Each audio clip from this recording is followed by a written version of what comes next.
Дами и господа, този поздрав е специално от Иврам за неговата любима съпруга Зейра, по повод нейния рожден ден и най-вече за принцеса Сабия.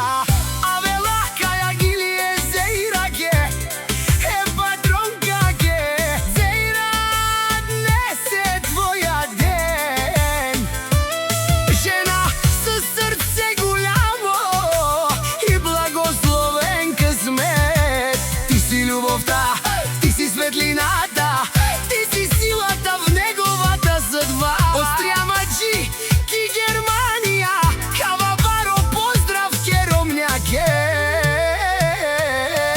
От Стряма тръгнахте с мечти в сърцата, днес в Германия постигнахме всичко с труд и честност, ден и нощ Ибрам за вас работи. Зейра, честит рожден ден, бъди жива и здрава всеки ден. Сабия, радостта на мама и на тати. Сабия, най-скъпия дар на света.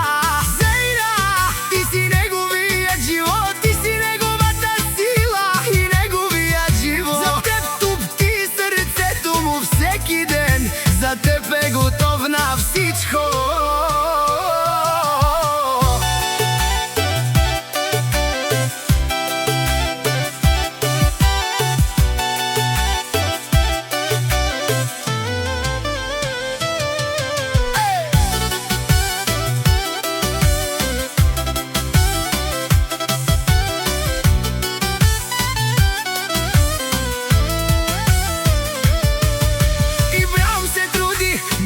От дома за Зейра и Сабия, това е неговата съдба. Работи от сутрин до късна нощ, за да не липсва нищо на неговите хора. За вас се бори, за вас живее, с вашата обич сърцето му пее. Казва: за Зейра и Сабия няма граници за мен.